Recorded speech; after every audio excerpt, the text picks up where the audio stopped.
Hello everybody, in this video I have a scrapbook process to share with you, and this one is for the Scraptember January Stash Bash. Now Scraptember is a scrapbooking Facebook group and they are hosting this month-long stash bashing project and prompts and things. So every single day in January there is a new prompt and a new video. So I will link the Facebook group and I will link the playlist as well, where obviously each day's video is added one day at a time. So I have day 6 and my prompt is butterflies, which I took because I love butterflies and I have a lot of them to use up, and mostly fussy cut butterflies, because if I see a scrapbooking paper that's got large butterflies on it, I have to fussy cut it. It's a compulsion. I have to do it. So I have so many to use up, and also some pages which are all I haven't cut yet, but I will do at some point and I need to use up. So yes, that's what I'm doing with mine.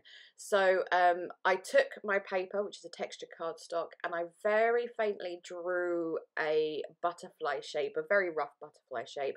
I did some packaging technique with some Distress Oxide spray in spun sugar and then some splatters as well. And then setting that aside to dry, I'm just going to fussy cut a few of these butterflies from these specialty papers. So I've got these acetate butterflies here. I think they're from a Craft paper. Well, not a paper, but I think they're Craft, but I'm not 100% sure. And then the other one I'm going to cut is this Vicky Boutin one, which I think is from the Wildflower and Honey collection, and these gold foiled vellum butterflies, and they are just so pretty. But I also want to use up a bunch of things as well, so I'm only going to fussy cut a few of these, and then I'm going to dive into my stash where I have a big bag of fussy cut stuff. Now the ones I'm going to use for this video are from Paige Evans' Turn the Page, which is a few years old now, and I just have so many fussy cut butterflies from this, so I'm just going through this bag and pulling them out. What I'm doing there is, on the left I am putting butterflies that are not complete, so there might be missing a wing, or there's only half of them or something like that, so I'm putting those to one side and then putting the whole ones on the other side. And the reason I'm doing that is because all those ones that are incomplete, there's a straight line or a wing missing or anything, I'm going to use those ones to do the outline of the butterfly shape. So where there's a straight edge or whatever on that shape, I'm using that to go around the outline. Now this did take quite a while, and once I'd used up a lot of these pre-cut ones, I had to take some of the whole ones and then sort of trace where the shape of the outline was and then cut them around there. But I just wanted to have that definition of the outline of the butterfly shape. And I'm going to go back and forth between using the paper butterflies and the vellum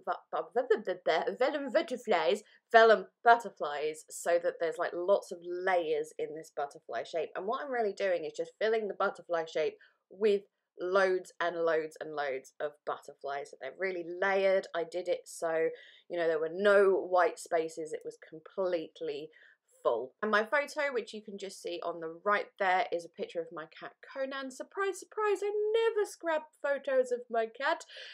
Yes, anyway, I just thought he loves chasing butterflies in the garden. It's so cute, he just bounds along chasing the little butterfly, and it just, I just thought the pictures would work quite well together, as well as it's an outside picture. It's really bright and sunny, and that just kind of goes hand in hand with butterflies. And as you may have noticed at the very beginning of the video, I did cut down the picture quite a lot. I'm just speeding up the footage here just so you can see how I'm filling up the butterfly, but it's not going to take forever.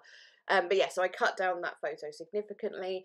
I've said before, I don't like full-size 4x6 or 5x7 photos. I just find them too cumbersome.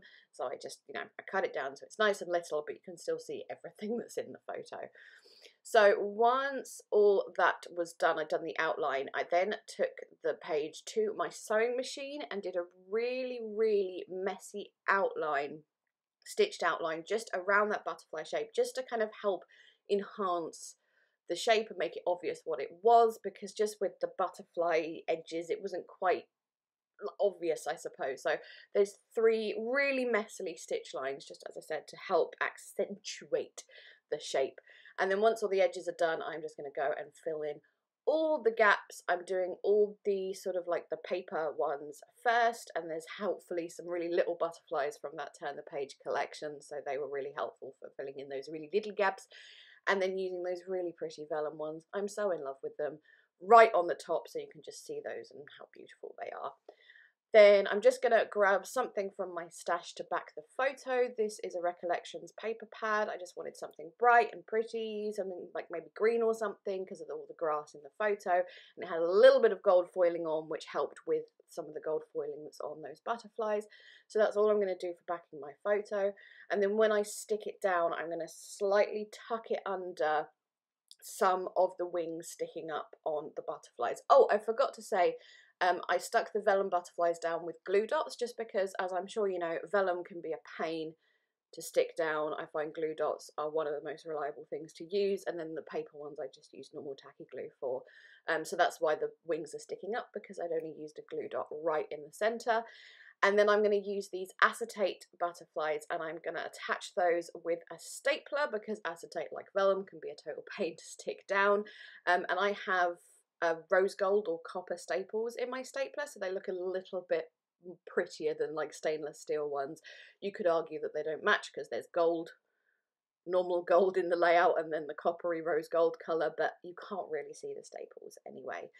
And then just adding a few other butterflies around where I put the acetate ones, just to enhance that kind of diagonal shape I've got going on.